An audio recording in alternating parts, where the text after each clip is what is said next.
Well, we're here. This is the Game 6. Toronto has won the NBA championship. This is SLB, something like ballers. I'm here with my man Rashid. This is Derek. What's up, Rashid? What's good? So, just finished it. Great game. Great. These games have actually been pretty good. Yeah, this was another great one. Bro, this was an exciting finals. Yeah, it was. It had a little bit of everything. Yeah, it did. It had some clutch moments, some choking moments. History being made. Toronto winning the championship and whatnot. For the first time, yeah, their first championship. Wow. Can I just say who the real MVP is besides whoever's going? Kawhi probably gonna get the MVP. They haven't announced it yet. Rightfully so. Yeah. The real MVP is Masai Ujiri for actually having the balls to trade for Kawhi. It's true. Yeah. You know what? Honestly, I don't think he is going to cross anyone's mind within the next couple of weeks. But yeah, he's always been a real good GM. Bro, he's great. Yeah, he did a phenomenal job putting this team together. And you can see that tonight because a lot of different Raptors showed up to kind of carry the team while Kawhi was struggling or in foul trouble or whatnot. Yeah. And I want all the praise to be for Toronto. I don't want to hear none of this Klay went down shit. Even though he did go down, Klay had 30 points. I don't want to hear none of it. Toronto did their thing, and they looked like they were going to win the championship, and they had everything. They had everything going their way for them to win the championship. So one of the main reasons I don't want to hear it is because on that team, Curry gets a lot of credit. Or Curry gets most of the credit, almost all the credit. Like, to be honest, whenever he's out and Durant and the rest of them are playing, they're always like, oh, the record is this, that, and the third without Curry. Yeah. So Curry gets a lot of credit. And then after that would be Durant and then, Draymond. Klay is the most unsung hero. Well, one of the most unsung heroes on this team. Matter of fact, he is the most unsung hero. Klay is one, I like Klay. I've always liked Klay. Klay is a great guy, a straight baller. He balled out this entire series. Game 6, Klay. Game 6. He was having one of those. He came out the gate just firing. Yeah. Just going crazy. That transition 3 where he just, oh my god, he pulled up. I forgot who he put up. Fred VanVleet, right? Oh my god, he just came down. He even. Most people that's a terrible shot. For Klay, that's money. As soon as he raised up for that shot, I was like, that's cash. That's cash. But that's the main reason why I don't want to hear, Klay got hurt, because nobody was talking about, probably in this series, because he was going crazy for the most part, but nobody likes to give Klay his props and talk about Klay. So now that, Klay is out, I don't want to hear, oh, Curry didn't have Klay. You don't say that a lot of the time. Exactly. And also, too, Golden State is, their teams who they've been facing in the final, the other team has been injured. Everybody goes back to the LeBron. Cavs were injured. One year they faced Memphis and Conley was out. And then the Houston one, we swear CP3, if CP3 was there, they would have won, even though they missed 27 threes. But, yeah, it was their turn. It was bad. I really felt bad when Klay went down, but... yeah, I did. I thought he was coming back because there was reports he was in locker room. He was jumping around. Exactly. Trying to do whatever he wanted. But he went on those crutches. He had to do to get back out there. Yeah. But I'm not sure if it was him or the team. I'm not sure if he just didn't feel right, or if the team just decided, with the Kevin Durant situation, just be extra cautious. Oh no, they protecting Klay because they know Klay coming back. They wasn't protecting KD for shit because they know they better give Klay that max. They know KD ain't coming back. Bro, play around with Klay. Klay, we got spots for you in Brooklyn. Bro, as soon as it's free agency, the second it hits free agency, they better offer him that 5-year, $191 million max contract. After him 4 years, $80 million, Klay come to Brooklyn. What's up? Yeah, because his ass gonna leave. That's why if he gets offered less than the max, his super max. Yeah, he out of there. Yeah. But Klay one of the most disrespected stars in the NBA, yo. Don't get enough credit. Yeah. No, but let's stop all this Warrior talk because it's Toronto's time. Yo, Fred VanVleet, bro. This guy. Okay, so that's another one of my guys. I like Fred I VanVleet. love Fred VanVleet, bro. Yo, big shot maker all series. He was pulling up like Curry. Play great defense on Curry. Yeah, exactly. Great defense on Curry all series. And I think I tweeted this. He's an unsung hero for the Raptors because as much as Curry may pull up his numbers, like the numbers don't tell the whole story. He played great defense and he was able to hit big shots, give timely buckets and all of that. Great. All right, we started. So we back. We took a little break for a second. We was talking about Fred VanVleet though. Go ahead, Rob.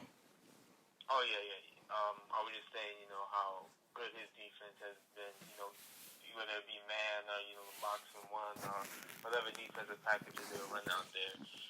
Fred, I think out of all the Raptors, probably played the best defense on Curry, and at the same time, he was an unexpected scoring punch. I don't think anyone expected Fred VanVleet to be as consistent as he was as far as scoring goes, and as hot as he was from three, in the playoffs in general. But I mean, he probably shot a little better the series before because I know he came into the series shooting like 70 or 80% from three. Yeah. But he still probably shot really well from three in these finals. Like again, unsung hero, great play from him throughout the series.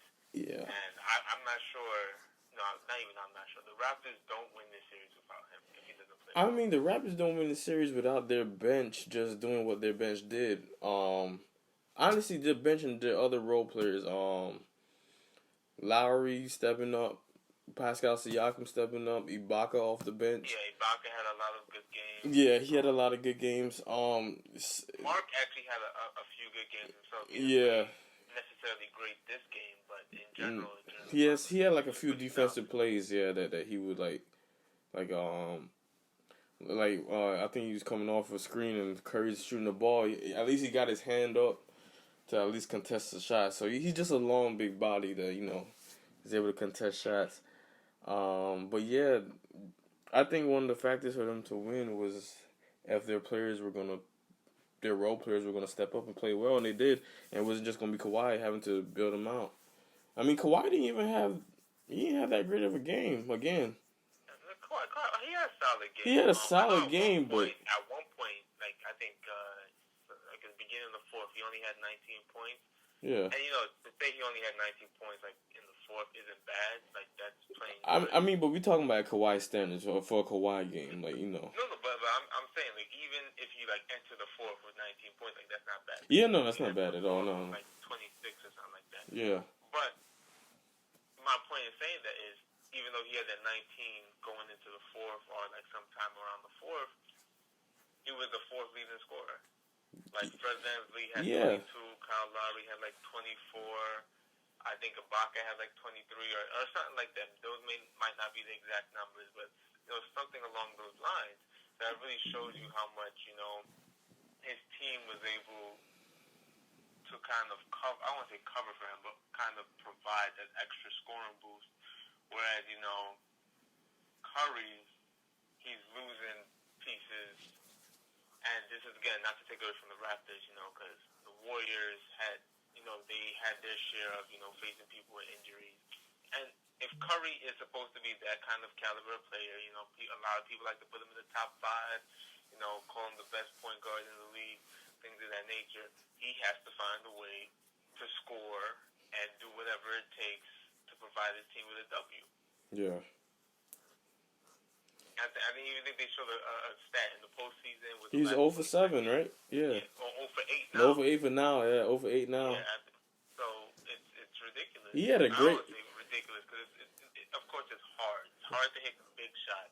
Yeah. When you're the main focus and all that. But he had a clean look. Steph Curry has had pretty much, I won't say easy, right, because it's never easy, but smooth sailings as far as, he has a lot of good teammates around him that keep pressure off him or whatnot. He had a lot of teammates who can hit the shots for him. And now he's been put in that situation where, like a James Harden has been put into, where of course James Harden didn't show up in those situations, or how Kevin Durant would show up for him on his team, or Klay Thompson would show up for him, or Iggy in one of the games. So that's what he was faced with, and thus far in these big moments, specifically in the postseason, we have not seen Curry consistently or even much at all deliver in big moments, find a way to score, find a way to put his team over the edge. Yeah. Nah, he hasn't done that. Well, look at this. Jeremy Lin has a ring. Jeremy Lin has a ring. I forget he was on the bench in Toronto. Yeah. Oh There's man. no Jeremy Lin love over here. Oh man. Nah, I'm happy for Toronto. We got their first chip. I mean what? I know. I mean what a gamble that Masai Ujiri, like what he did trading for Kawhi. But it worked out. That might open up the doors for teams to want to take a chance on Anthony Davis, regardless if he might stay or not. Yeah, but Anthony Davis isn't the Kawhi Leonard. Let's not. I don't think Anthony Davis is good. You are right in the sense that I feel like I think Anthony Davis is all around a better talent, but I think Kawhi is a better player. I think Kawhi's a better player too.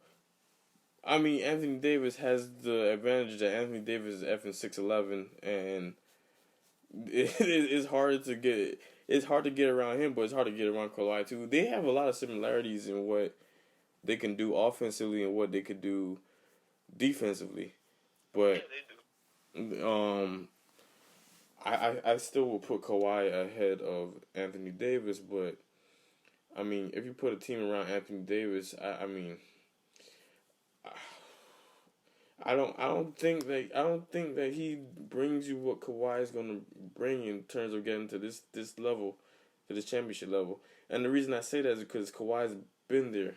Anthony Davis still hasn't been there necessarily yet. Davis barely makes the playoffs. He's barely. As much as I like him as a player, he barely makes the playoffs. Yeah. I mean, granted, he hasn't had the best teams around him in New Orleans, but you gotta see what's gonna happen now. Again, when you're supposed to be that kind of player, where he's, and again, you're right, he hasn't had the greatest teams or the greatest organization, but again, when you're supposed to be like a top 5 talent, which is where a lot of people put Anthony Davis, you gotta find a way to at least bring your team to the playoffs.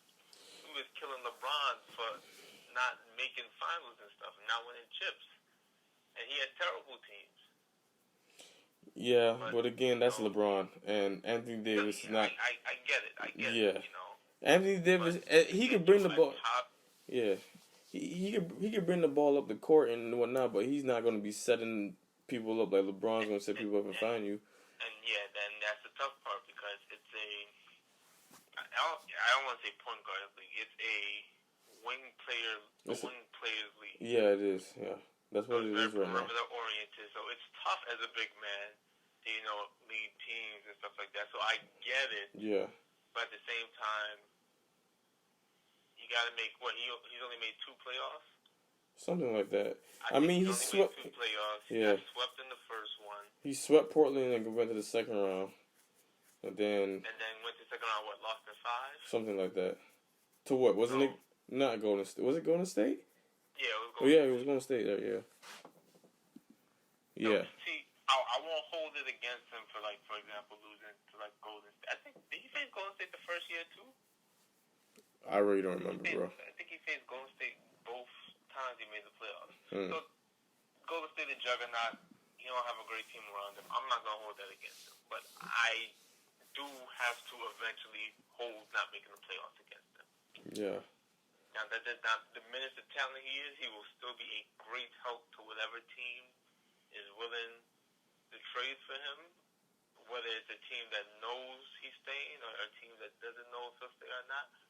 But again, with just like the Paul George, OKC and the Pacers, and now the Kawhi with the Raptors, you're seeing risk be paid off with dividends. Yeah.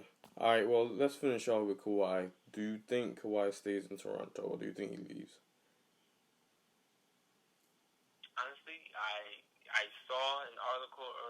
read it, but I saw like the headline had said basically the Clippers are worried now. They're like kind of worried that Kawhi might not come. I'm not sure how true it is. I've seen that too. Yeah, so because again I didn't read it because I was doing something. I'm not sure how true it is, but if the Clippers, who basically everyone had Kawhi pegged to go to, are now worried he's not coming, and then we're hearing all the stuff that basically Toronto's kind of throwing at Kawhi, whether it be the free house or, you know, 5-figure salary for, 5-figure salary for 5 years up front for something. Basically the whole country is just galvanizing around him, and he has a whole country at his disposal. I find it hard for him to want to leave. Yeah, and I mean he has a great team around him too. So like why? And plus that team can offer him the most money, the most security as far as years. Yeah. They've already established the fact that he's going to take some games off every year. So there's no like fighting for that. Even though he probably won't have to fight with that for any team. Yeah. He has a solid squad around him. Yeah. I think it's really going to depend on how much he wants to be back home and be in LA. If he really wants to go back and play for the Clippers. I mean, because he could. Because look, Kawhi can look at it this way. He did his job. He delivered the title to Toronto. Like, what more can they ask for him? Like, he's enshrined in Toronto's Hall of Fame forever because he brought them their first title. So, if it'd be really up to him if he really just wants to go back home and play, or he sees everything is good around him. I mean, because it gets cold out there in Toronto now, around September, November. Like, it gets cold in that Southern Cal weather. So, but the situation is right from Toronto. It's right for him in Toronto, at least. I'll say that. I'll say this. I think a lot of what happens in free agency, this probably goes without saying, but a lot of what happens in free agency is going to be dictated by, like, for example, like, what happens for one player won't really be dictated by that player per se. It'll be dictated by something someone else does. Yeah, and I think KD's injury changed a lot of that. Yeah. A lot of players now, his injury changed a lot of things for a lot of players. And honestly, if I'm KD, I stay in Golden State. I pick up that player option, and I stay and I rehab myself for that year. I just saw something that said that he tore his Achilles. He's gonna miss the entire next season after tearing his Achilles. I would stay in Golden State, pick up that option, and then be a free agent for the upcoming year, for the next upcoming year. I mean, he can do that. Basically take the year off and survey how everything pans out. Yeah. And he could also, because teams are still willing to give him the max. It said that the Knicks and Nets haven't changed how they plan to pursue him. Yeah. The Lakers are out of nowhere in the mix. I don't know where that came from. But, yeah, teams haven't changed their approach in trying to sign Kevin Durant. Yeah. You can easily just sign a max with one of those teams and you just take the first of the 4 years off. Yeah. Yeah, he could do that. So, yeah, I think the ball is still in KD's court. I'm not sure where a lot of these guys go. I hear, I'm hearing Jimmy's probably either staying in Philly or going to LA. I'm hearing Kemba's probably staying, even though. Yeah, he might stay, especially since he made that with the All NBA team. He can make the most, the Supermax. Yeah. I think if not, it's either the LA or New York, the Knicks for him. Tobias Harris has been linked to the Brooklyn Nets. Yeah, I know Brooklyn would like Tobias, but they don't want him for max money. No, I wouldn't want. Yeah. That's the thing with a lot of players in free agency, where I'd like them, but I don't like them for the money they're going to demand. So Well, Tobias Harris is a great talent. He's not a max talent. Well, even though he's yeah, going to probably command a max from someone. yeah. Kyrie already said that he's willing. He's looking to sign with the Nets. The report came out today. He's definitely trying to sign with the Brooklyn Nets. I mean, he signed. Once I saw him like sign to Rock Nation and everything, I was like, yeah, he's coming. He's definitely coming to Brooklyn. The writing on the wall for Kyrie coming to Brooklyn has been there for a little bit now. The last few weeks or so. Yeah. Is that all the big free agents? Who else is a big free agent? DeMarcus Cousins. Will be a free Cousins agent. A free agent. I feel like Cousins just has to. I mean, he probably can't go back to Golden State. They're not gonna have money, I don't think, to get him. Clay's most likely staying as long as Golden State doesn't play stupid and not offer him that 5 year. Yeah, Clay will probably stay. Harrison Barnes will probably opt into his big contract. Yeah. Paul Millsap, I feel like if the Nuggets are smart, they bring him back if they can. He doesn't have a player option? He might have a player option. I'm not 100% sure. I'm not too sure about him. Those players that might be up, like, if he doesn't opt in, he's a free agent. Yeah. I don't remember anyone else. Julius Randle. Oh yeah, Julius Randle. I've seen him like linked to the Knicks, thinking about bringing him over. To Knicks? Yeah, I think I've seen some stuff. I haven't seen anything. I've seen, well, not now, but like earlier, like the Nets were kind of interested. Like, yeah, well, the Nets and the Knicks. I saw both of those teams. Yeah. I mean, honestly, the Knicks need anything they can have. I just hope that the Knicks just don't do the dumb shit of giving anybody a max contract who really doesn't deserve a max contract. Cousins and Kemba Walker go to the Knicks for the max. Kemba Walker's okay for the max. I don't know about the DeMarcus Cousins. That's a hell no to the DeMarcus Cousins. Neither of them worth the max. No, Kemba No, the max. What has he done? Where has he been in Charlotte? What the hell was he gonna do in Charlotte? Let's be honest. Okay, so if he can't do anything in the East, he don't deserve a max. Fair? I think that's fair.